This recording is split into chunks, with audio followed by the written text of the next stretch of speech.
Now you started. Now I did. Okay. So as I was saying, we're focusing this week on line, shape, and form. So starting with line, and even with the cylinder, we were starting with a line and then creating both sides of it to create that shape. And I do think that this paper here that we talked about last week, let me grab it.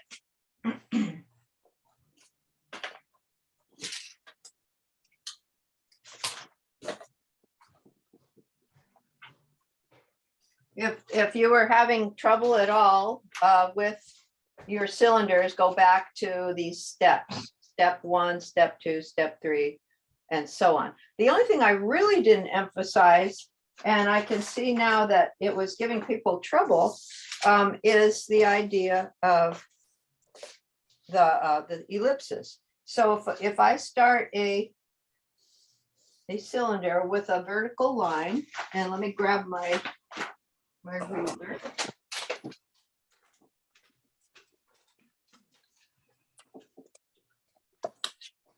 Is there another one too? Yeah, there's another. Thank you. So here's my vertical line. And it's good to use, here, let me grab a.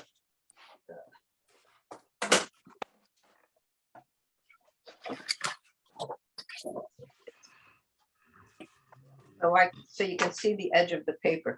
It's good to use the edge of the paper as your as what your guide is for what vertical is. And my phone camera might be a little bit off, but if it's even with the edge of the paper, then you know it's vertical.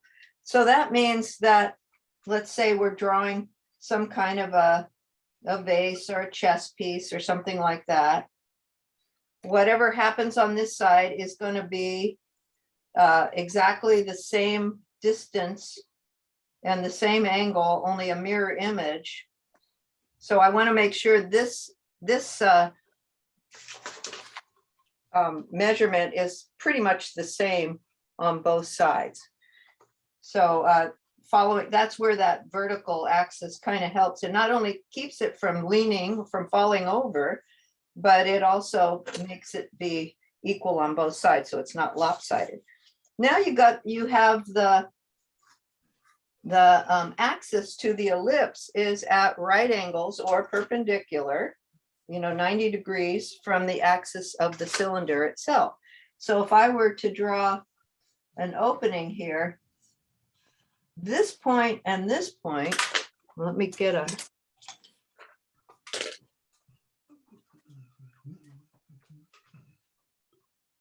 On the ends of the axis of the ellipse should be, if I line them up, they should be horizontal or at right angles to the axis of the cylinder itself. So if I'm going to do one here, and I purposely exaggerated it to make it wrong, can you see how that's tilting? Can you guys see? So what I need to do is I'll say, okay, so from here to here, that needs to be the edges of the axis of the ellipse. So I'm going to build my ellipse around this.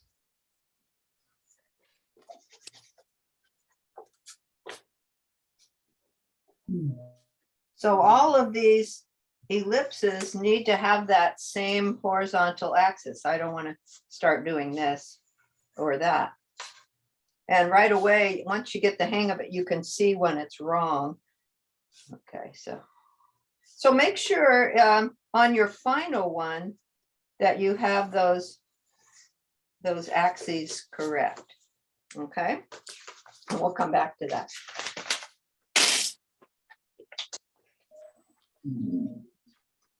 So on Pam's O, if she has the front face of the O like this, it's not printing.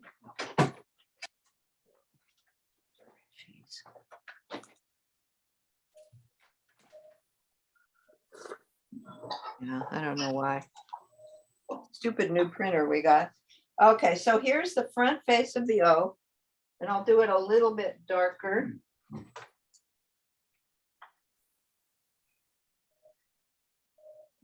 And what was your word again, Pam? Sorry. Hope. Hope. Oh, okay, so we had the front face of the H. And we want to make sure that this H is higher up than the O. So the O, the bottom of the O is lower. But then we have this. So when you do this, if this is the angle that's going back, I can just slide this down and make sure it's horizontal, or what's even better is to put two next to each other and check it. Are these horizontal or these parallel, or they can be kind of angling toward each other, you see? So they actually look like they're going to meet in a point. But what you don't want is something like this. And I'm not saying yours was like that, Pam. I'm just this is sort of a general. Okay. You don't ever want them to look like they're going away from each other. So that's anti-perspective. So Perspective. if anything, they should be parallel or angling toward each other. So you could just go through and hold your ruler in that same angle and do all the lines. And it's sometimes a good idea to do these angular lines first. And you would do the same thing with the O. And I'm going to actually make this O down a little bit more because I think I'm going to run into it too much.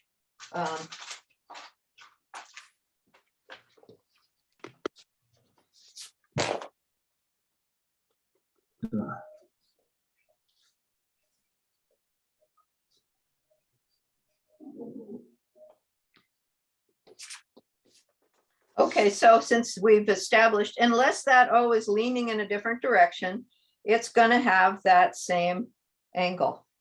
Okay. And I probably didn't give myself enough room here. I probably should have had it over a little bit more, but then this is going to come up and this is going to kind of be at that same angle, but it'll sort of taper off. And it's not going to be as hard edge. It's going to be a little more of a curve, but so from the very bottom of that, but what you don't want to have is like this. That would make it look like you have an H or a box or something. And here's the side view of it. You know, that's not giving it you need to have it angle off so it's turning a corner. So the same thing with the O, you don't want to have the side view be flat. So then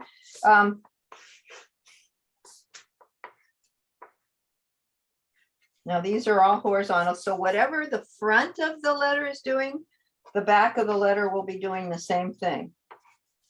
So, and I can actually extend that down and that'll tell me the thickness of this. And wherever it meets this, then that's the thickness. Okay. So it was somebody's, we were trying to figure out the thickness. Was it the E? Was it your E? Yeah, let's take a look. Yeah, it was the top of the E. Okay, let's just try this because, you know, this is all stuff that gets so technical, but yet if you get it wrong, it always is something that doesn't quite look right. So I'm gonna start with my skeleton letter and then build the block letter around it.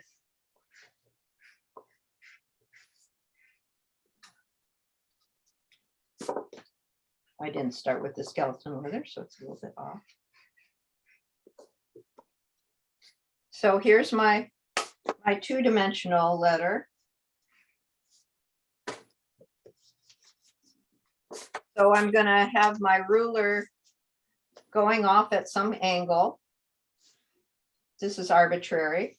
So I'll bring this down and it can either be parallel or it can be angling toward it. Okay. So I'll just keep it parallel just to keep it simple. Because it's not going way back 100 miles. It's okay if it's parallel. And so this is going to be parallel too, and this is going to be parallel. And this is going to be parallel. Now I am going to establish how thick it is. I can make it a skinny thickness or a fatter thickness. So what if the front of the letter is vertical, I'm just going to drag this over and make the back of the letter vertical. Now, Susie, should it be the same thickness as the H? As the left side of Well, the it's up H? to you. I mean, Okay, yeah, you could have changed, they could be different blocks. I mean, if you had it, you know, you're eyeballing it, you're not measuring anything, you're just eyeballing it. So if the H looks about that thick, I'll make the E about that thick too. So let's do it a little fatter. Okay, so there's the E. And then what you want to do is, if the top of the E is horizontal, I'm going to make the back of the, or the front is horizontal, make the back horizontal. Now here's where it gets tricky, and I'm trying to remember how to establish how fat that is. I think what we would do is go like this. Yeah, okay. Yeah, we could do this and over. No, that's not it. I'll think about it this week, but there is a way where we could figure out exactly by using this thickness and going over, we can, you know, we can kind of guess. Oh, I know what it is. Okay, so I'm going to go over here like this. That's it. okay, Go over like that, and then establish that same angle. And then go over from there. And that tells you that it's kind of like I've made the letter a see-through. okay. So that's how thin that is. And quite often we make it look too fat. So let's try it again here. We're going to go over dot, dot, dot.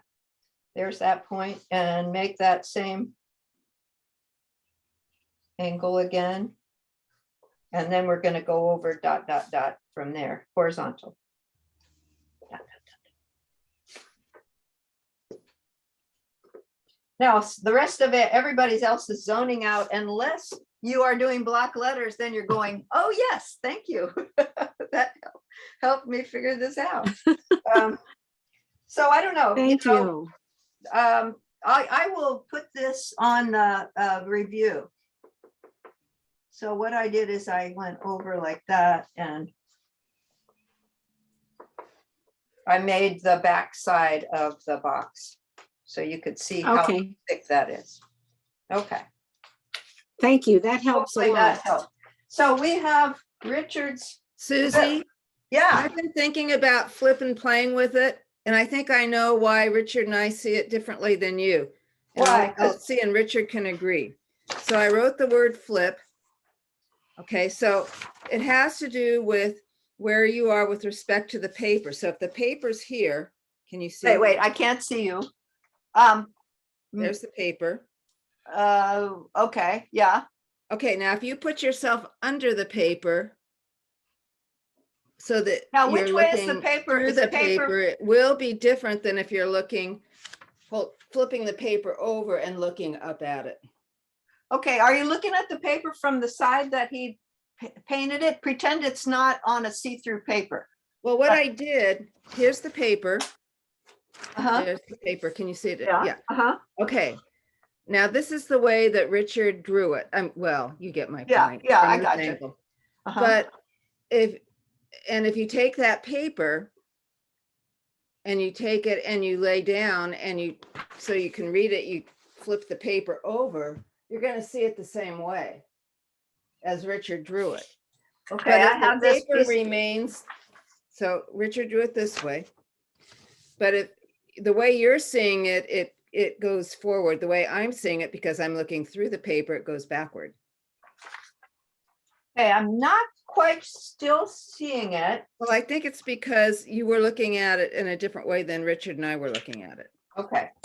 So I guess So what take your I, E, take this E, go back and take your E, because you can do it with the E. okay, Okay, so you're looking down, which is the way I think you interpreted what Richard did. So you're looking down on that E. no, I'm looking, this is a table line. On this E, I'm mostly, we have the E sitting on a table Yeah, and we're looking off in the distance. If I was making an E up in the sky, I would have it, usually what I would do is have it like this, and I would see the so bottom you're of it. talking about the perspective versus your, Yeah. where you are in space. Yeah. Okay, And if I had this letter laying down, I would do it like this.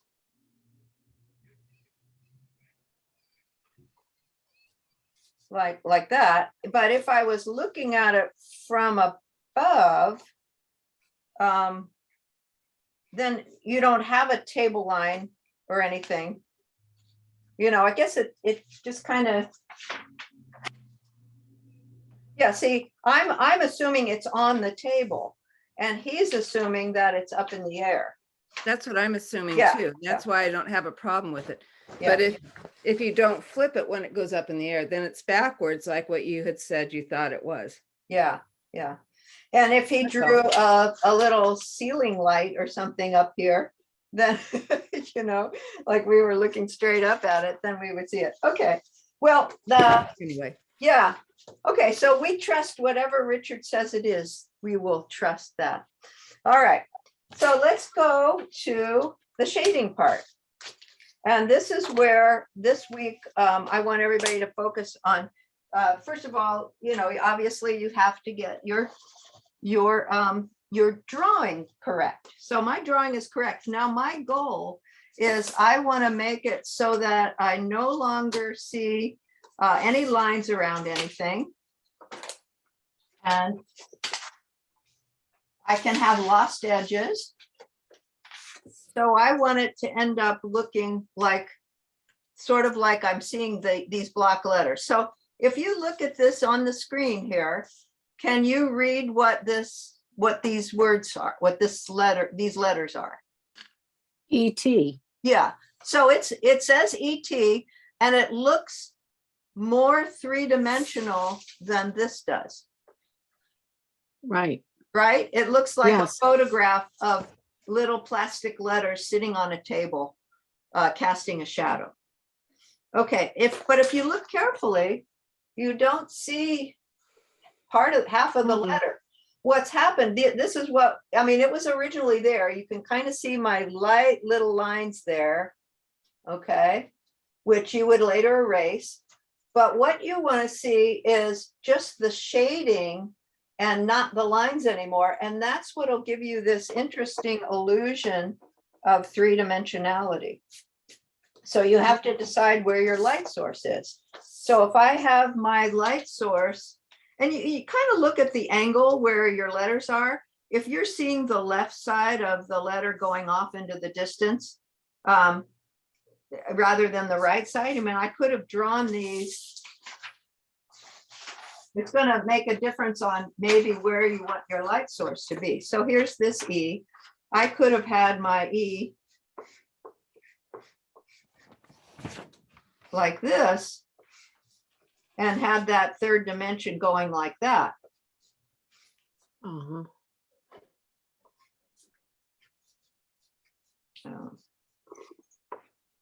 Whoops.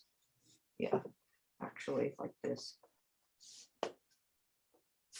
So I'm going to see. Am I? Yeah. So I could have changed, look at the difference in how we're seeing this E now. Instead of the angles going this way, I had them going this way. So in this case, maybe I would want my light source to be going this way. So it doesn't matter. As long as you are the boss of how it's going to be. So I'm going to make my light source coming from the upper left. And if it helps to draw a little arrow to remind you, you can do that. So that means my blackest black is going to be on this side away from the light. The front face of the letter is just going to be the gray paper, and the top, it will be white. So that's pretty cut and dried. Every time you have, if you have a three-dimensional form that is got right angles, like a box, you're going to get the light changing as soon as it hits the corner. This whole face will be one value. It hits the corner and this whole face will be one value. On rounded forms, it goes gradually. So if we go back and look at the photo here.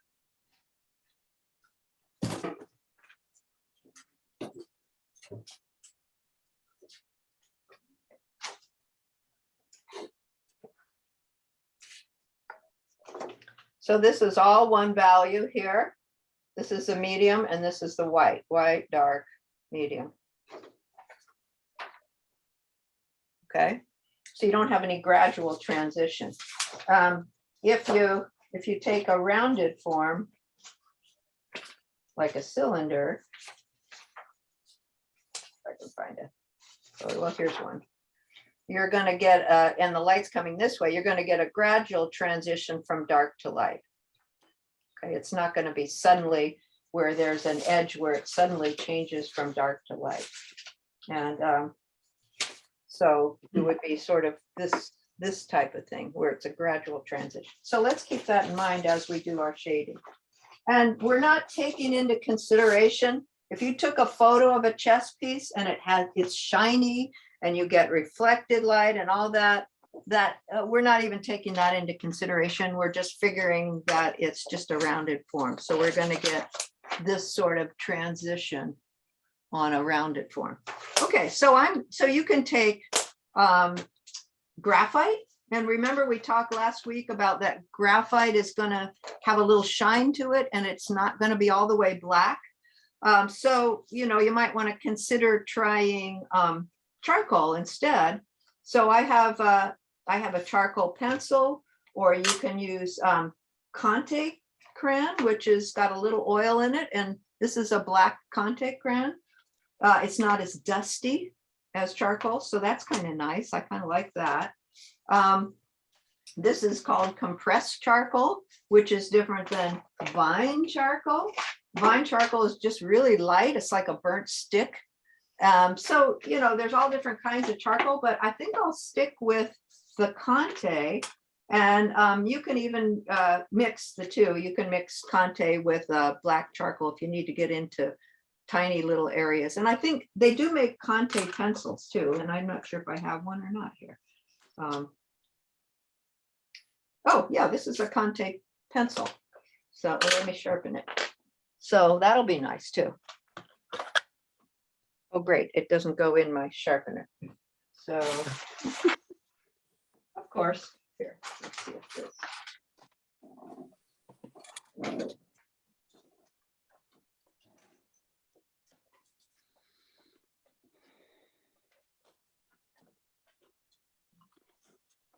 See if I have a big enough sharpener for that. No, not handy. Not that I can find. Oh, wait, here we go. Here we go. Big enough sharpener. Okay. Okay. So much for that. The pencil broke. Forget it. Oh gosh. Okay, so I'm right-handed, so I'm going to start left to right so I don't smear as I go. And then I also have a white charcoal pencil, or you could use colored pencils. You could get a black colored pencil and a white colored pencil and use those and just change pressure on it. Okay, so I'm just going to start with this charcoal pencil, and I'm going to color right up to the edge of my line, and I'm going to eat up the line. I don't want to see that anymore. I could erase it first, probably.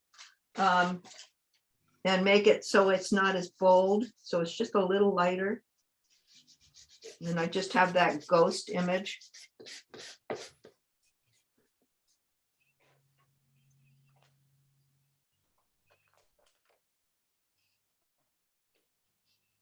So I'm drawing right over my line. And then another nice thing is to blend it. So you can use a Q-tip, you can use a tortillon or a blending stick.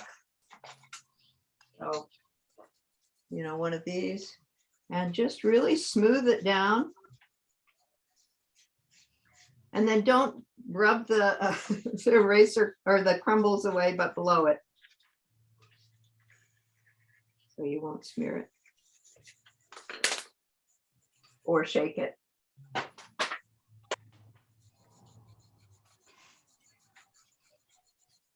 So there's my dark value. Now you have some decisions to make. Inside the A, I have a little edge showing, that's the top of the A. So the rules say the top's going to be white, but since this is inside of a cave, I'm going to make it black. So you can decide how you want to do that. So I think it would be better if it was black and white instead of white.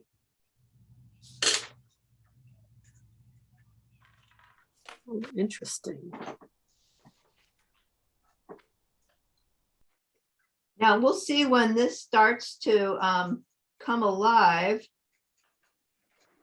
and whether we're going to have an issue with this edge right here being too much of a lost edge.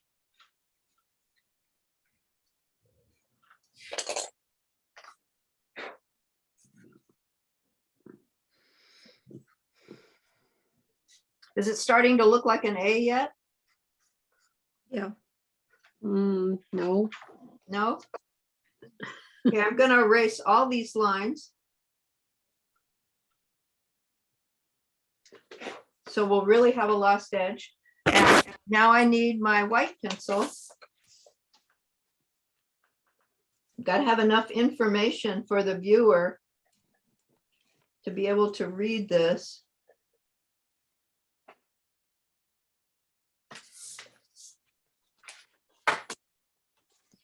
Is it reading as an A?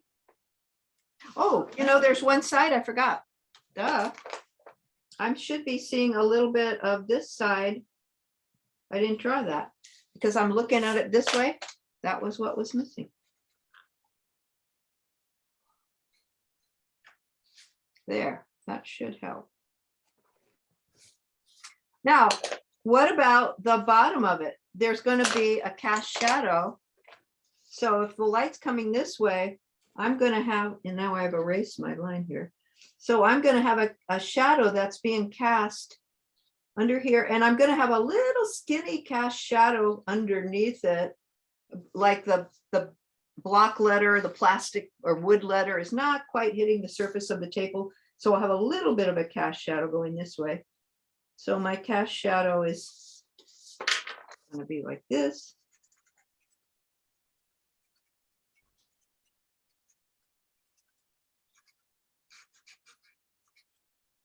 Is your cast shadow as dark as what you put on the letter? Sure, you could make it the same. You could even make it darker. When I had the kids doing their white still life, I told them to make their cast shadow the darkest thing on there. They had 10 values they were working with. We're just on these block letters, we're just working with really 3 values. So are you seeing a block letter A that's standing up? Yep. Yeah. Yes. Okay, you should be. And the same thing with all these on the R. You're going to get some curves here. And again, I could make a transition because it's a curve. So I could go really dark here and start to go lighter and lighter. And then pick up white here. If I decided that, oh, maybe the light's hitting it a little bit on the inside, and then blend it with a Q-tip.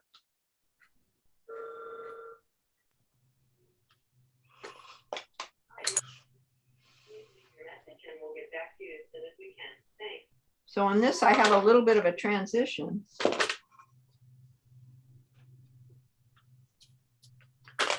And let's do the.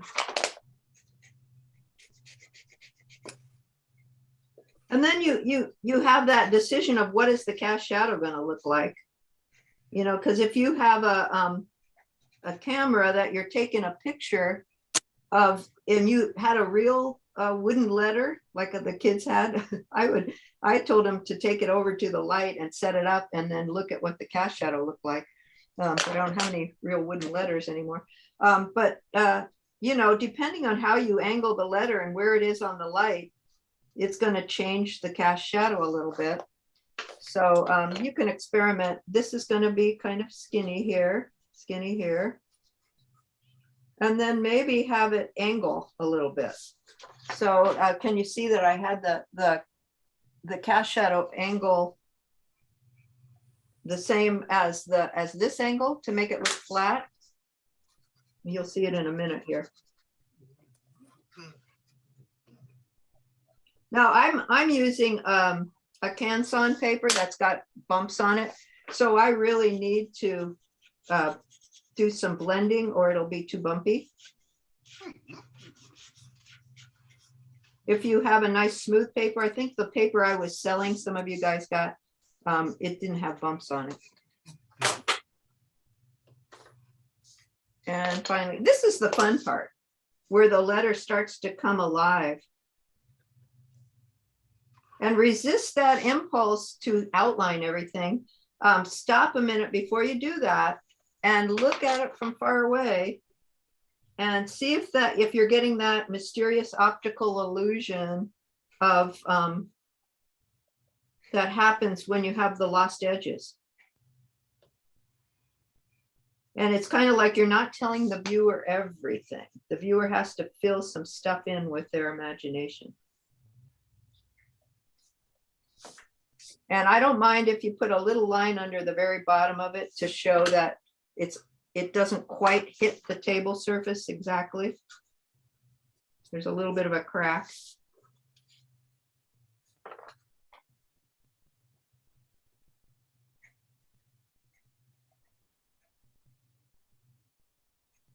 Sharpen my. So now I'm going to erase all of these lines and see if the letter holds together.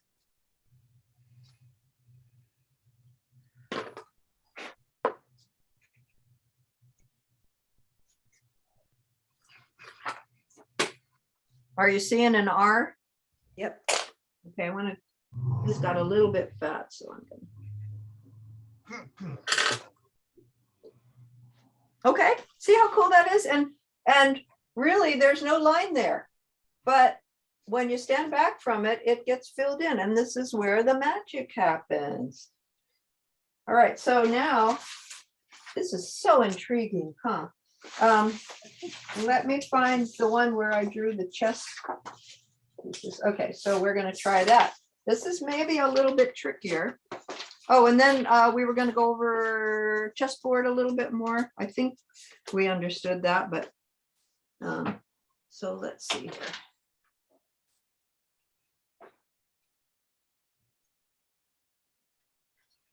So once again, I think I'll make my lighting coming from this direction. So I'm going to draw a little skinny, wiggly.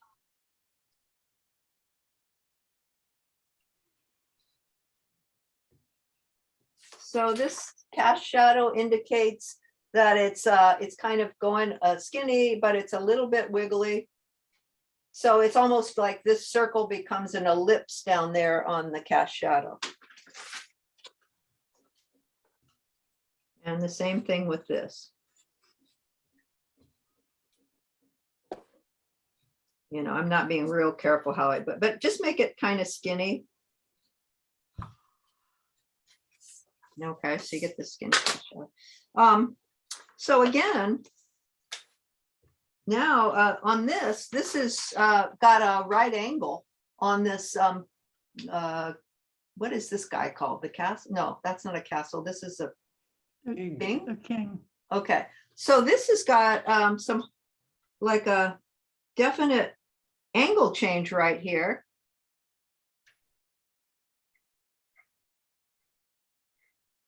So this is all going to be black. It's not going to be as curved like this. Because this is all that one side, and then this will be white. And this will be, whoops, I did it wrong. Da, da, da, da, da. The nice thing about charcoal is it does erase fairly well. Okay, so all I have is this tiny little top of this. And then this part right here is the front face. So that's going to be gray. So as I get into doing the curved side of the letter, or the chest piece, sorry, it's going to go dark, and then I'm going to lift up on the pressure a little bit on the charcoal, or blend it a little bit and start to fade it out into gray until it gets on the other side, and then it's going to be white. So it'll be white here on the light side, and dark here on the left side. So both times I'm eating up the line. And I'm kind of lifting up on the pressure a little bit. Because this is round, this is a rounded form. And it's probably better to have a separate blender for your black and your white, so you don't mix them together. So I'm gonna blend my white charcoal. And then make sure you have some of the gray of the paper in the middle for the middle value.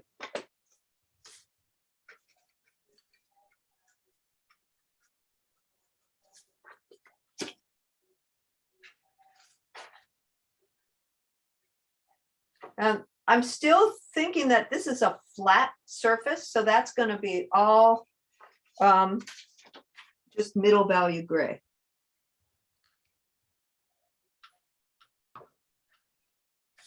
So I've got to erase this.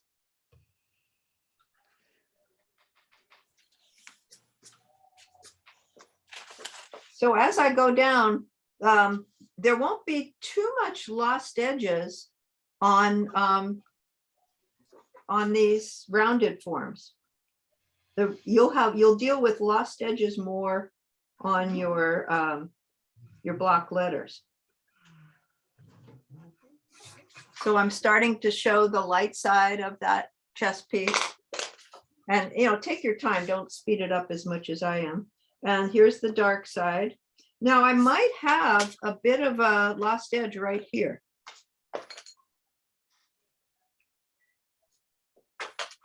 It depends on where my light's coming from. If it's a side light, this could be a lost edge. If it's a top light, I might have a little more white. So you kind of have to figure out what's going on.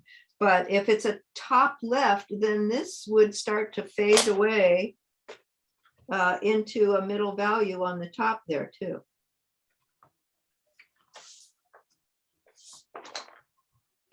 Then you're going to have this crack down here.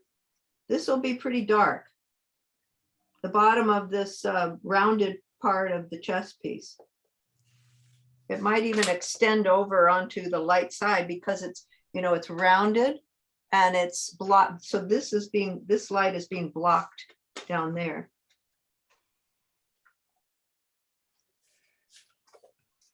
You might have just a little bit of mid value there. So you're just sort of molding it, modeling it like clay. And does it look like it's coming to life now? It's starting to be 3D. Yes, it does.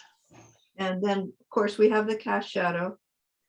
And make sure this curve down here where it touches the cast shadow is a nice even curve, that it's not tilting, that it's a horizontal curve.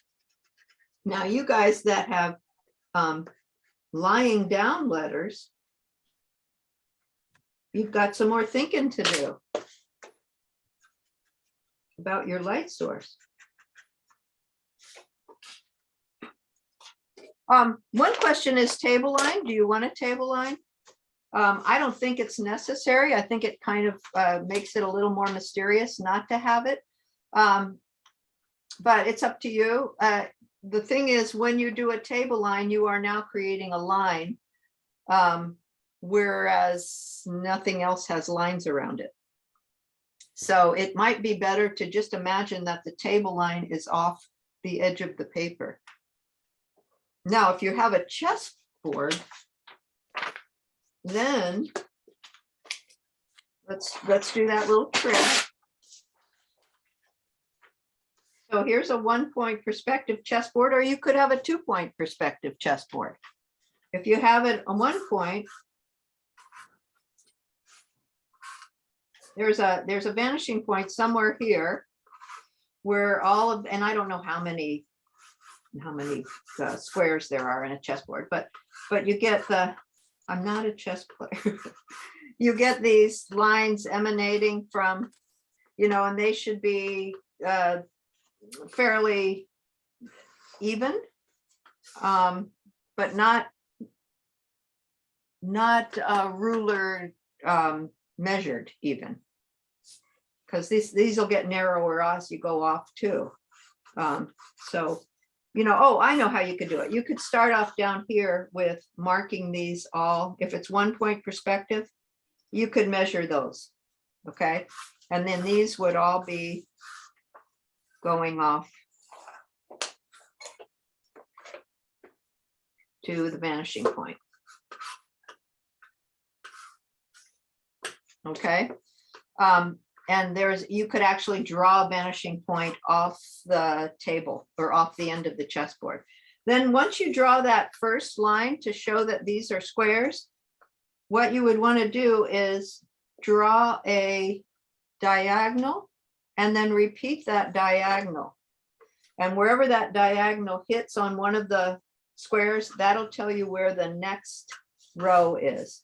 And then you repeat that diagonal again. And that tells you, and you can see that these squares are getting closer and closer together. So they're looking smaller. And later on, of course, you erase these little guidelines.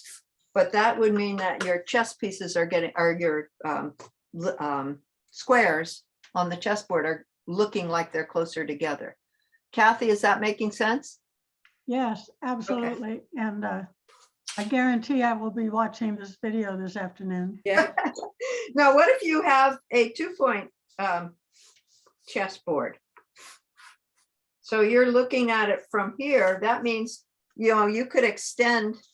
And if you guys want to see the huge long video on perspective that I made a while back, it's on one of the Google Classrooms. I can just let me know and I can tell you if you didn't take that class. So the vanishing points are way off the page here. And so you would be getting these kind of things going on. So you could have that. And then there's a way to show those also. So once you establish this going to the vanishing point, you draw your diagonal and it tells you where the next one is going to be. And so on. So you could have a 2-point perspective chessboard, or you could just not have a chessboard at all. That might be fun. Okay, so here's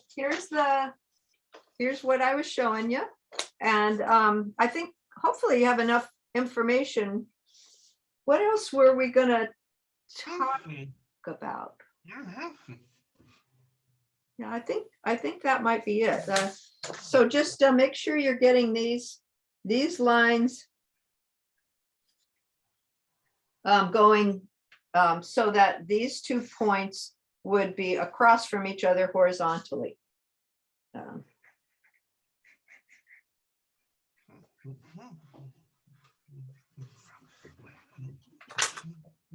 And it depends on how much black you want to have, but don't get too carried away with the black so that you lose that gray paper.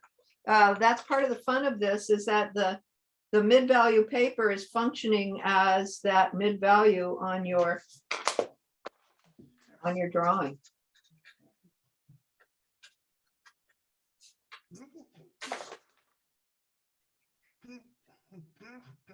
I'm kind of filling in a little bit on the bottom because this is bulging over and creating a little bit of a cast shadow on here.